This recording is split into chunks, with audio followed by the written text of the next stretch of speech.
Hello friends, कैसे हैं आप सब। एकादशी की तिथि भगवान विष्णु और माता लक्ष्मी को समर्पित है। साल में 24 एकादशियां मनाई जाती हैं, 12 शुक्ल पक्ष की और 12 कृष्ण पक्ष की। एकादशी के दिन भगवान विष्णु और माता लक्ष्मी की पूजा करने से सभी परेशानियां, रोग और कमियां दूर होती हैं और सबकी मनोकामनाएं जल्द ही पूर्ण होती हैं। आषाढ़ मास में आने वाली पहली एकादशी को योगिनी एकादशी कहा जाता है। योगिनी एकादशी के दिन व्रत करने से मनुष्य को पृथ्वी पर सभी प्रकार के सुखों की प्राप्ति होती है। यदि वह इस दिन दान पुण्य करता है तो उसे 24,000 ब्राह्मणों को भोजन कराने के बराबर फल मिलता है। योगिनी एकादशी का व्रत रखने से मनुष्य की सभी मनोकामनाएं पूर्ण होती हैं और घर में सुख समृद्धि आती है। तो आइए जानते हैं योगिनी एकादशी कब है और इस दिन क्या शुभ संयोग बनता है। आषाढ़ माह के कृष्ण पक्ष की एकादशी को योगिनी एकादशी कहा जाता है। योगिनी एकादशी व्रत इस साल 2 जुलाई को मनाया जाएगा। वैसे तो ये एकादशी सभी के लिए विशेष है, लेकिन यह एकादशी बीमार व्यक्तियों के लिए बहुत ही शुभ मानी जाती है, क्योंकि इस एकादशी का व्रत और भगवान विष्णु की पूजा करने से शुभ फल की प्राप्ति होती है। योगिनी एकादशी के दिन शुभ संयोग भी बन रहा है। योगिनी एकादशी के दिन धृति और शूल योग के साथ साथ कृतिका नक्षत्र भी मौजूद रहेगा, जो इस दिन को और भी पवित्र बनाता है। इसलिए योगिनी एकादशी के दिन आप व्रत रखिए और भगवान विष्णु की पूजा अवश्य करिए। आइए आप जानते हैं योगिनी एकादशी का शुभ मुहूर्त। योगिनी एकादशी तिथि 1 जुलाई को सुबह 10:12 शुरू होगी और इसका समापन अगले दिन 2 जुलाई को सुबह 9:23 पर होगा। उदय तिथि के अनुसार एकादशी व्रत 2 जुलाई को ही रखा जाएगा। आइए अब जानते हैं योगिनी एकादशी के दिन पूजा कैसे करें। योगिनी व्रत के लिए पूजा का शुभ समय है 2 जुलाई शाम 5:11 से 8:43 तक। एकादशी तिथि पर भगवान विष्णु की विधि विधान से पूजा की जाती है।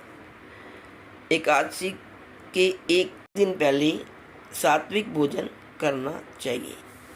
एकादशी से एक दिन पहले हमें नाखून, दाढ़ी और बाल काट लेनी चाहिए। एकादशी के दिन हमें ये काम नहीं करने चाहिए। एकादशी पर जैसा कि आप सब जानते हैं, चावल बिल्कुल ग्रहण नहीं करने चाहिए और हमें उपवास रखना चाहिए और भगवान विष्णु की और लक्ष्मी जी की पूजा करनी चाहिए। एकादशी के दिन रात्रि को जागरण करना चाहिए, विष्णु जी के मंत्रों का जाप करना चाहिए, ओम नमो भगवते वसुदेवाय का जाप करना चाहिए, जिससे कि लक्ष्मी नारायण प्रसन्न होते हैं और घर में सुख समृद्धि बढ़ती है। एकादशी में पारण का बहुत ही विशेष महत्व होता है। एकादशी के अगले दिन यानी कि द्वादशी तिथि के दिन सुबह करके सूर्य देव को अर्घ्य जरूर दें और उसके बाद पारण करें। तुलसी के पत्तों को प्रसाद के रूप में ग्रहण करके एकादशी व्रत का पारण करें। फ्रेंड्स, अब आइए कि इस दिन हमें क्या नहीं करना चाहिए। शास्त्रों में बताया गया है कि योगिनी एकादशी के दिन सुबह स्नान ध्यान के बाद भगवान विष्णु को समर्पित एकादशी व्रत का संकल्प लेना चाहिए और साथ ही श्री हरि के नाम का जाप करना चाहिए और तुलसी माता की उपासना करनी चाहिए। एकादशी व्रत के दिन भूलकर भी मांसाहार, मसूर की दाल, चना, उड़द, प्याज, लहसुन इत्यादि का सेवन नहीं करना चाहिए। ऐसा करने से देवी देवता नाराज हो जाते हैं और पूजा का फल नष्ट हो जाता है। एकादशी व्रत के दिन दान पुण्य को बहुत महत्व दिया जाता है, इसलिए इस विशेष दिन पर किसी भिखारी को दुत्कारना नहीं चाहिए और किसी को भला बुरा ना कहें और विशेषकर छोटे बच्चों को जो भीख मांगते हैं उन्हें डांटे नहीं। बल्कि उनको दूध, दही, धन, वस्त्र या भोजन का दान करना चाहिए। ऐसा करने से अक्षय पुण्य की प्राप्ति होती है। योगिनी एकादशी के व्रत के दिन किसी भी व्यक्ति के प्रति द्वेष की भावना नहीं होनी चाहिए। मन और चित्त को शांत रखकर पूजा पाठ को पूरा करना चाहिए। ऐसा करने से ही पूजा का और देवी देवताओं का आशीर्वाद प्राप्त होता है।